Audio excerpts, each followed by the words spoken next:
نزد من یک جوانی آمد،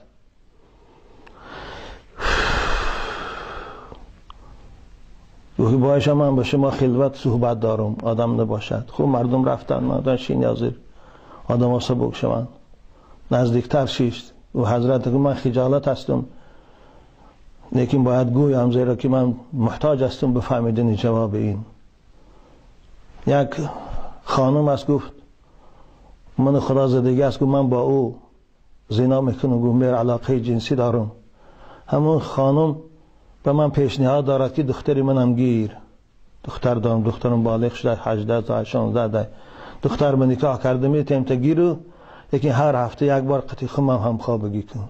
ببینه حال امروز امت اسلام حال شد. شاید اونا مسلمان هستند، خدا لعنت کند اون تو مادره. آخه این نکاح نیست، این حرام است. دیگر اون نکاح او با دخترش هرگز درست نیست.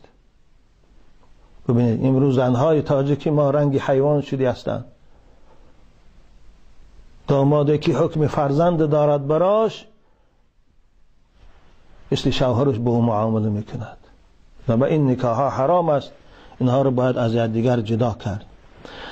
روایت دیگر هم هست، حضرت ابن جریر میفرماید ان النبی صلی الله علیه و سلم قال فی الذی یتزوج المرأة فیغمز ولا یزید علی ذلك لا یتزوج ابنتها. رسول اکرم گفتن یک شخص یک زن نکاح میکند میگیرد، خوب در یک جایی میشوند، هم خوابگی نکردن، فقط دستی او را قپی دستی آغوشش کرده است، خلاص حالا کار دیگری نکرده است.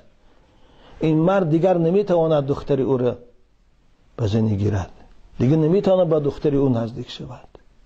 چی امروز حال چی هستین؟ و کان ابن مسعود یقول اذا قبلها فلا تحل له الابنه ابدا. این هم حدیث است، رسول اکرم گفتن وقتی که یک زن کسی بوسه میکند دیگر دختر او را گرفته نمیتواند، چه جایی حالا که علاقه جنسی کرد باشد. خلاصه حرام است دادرای عزیز. خدا لعنت کند این تو زن هم، خدا لعنت کند این تو جوان مردم که به خوشدامنش رسد و با دختر اختی همچون مادر فرزنده زندگی کند. خدا این مردم لعنت کند.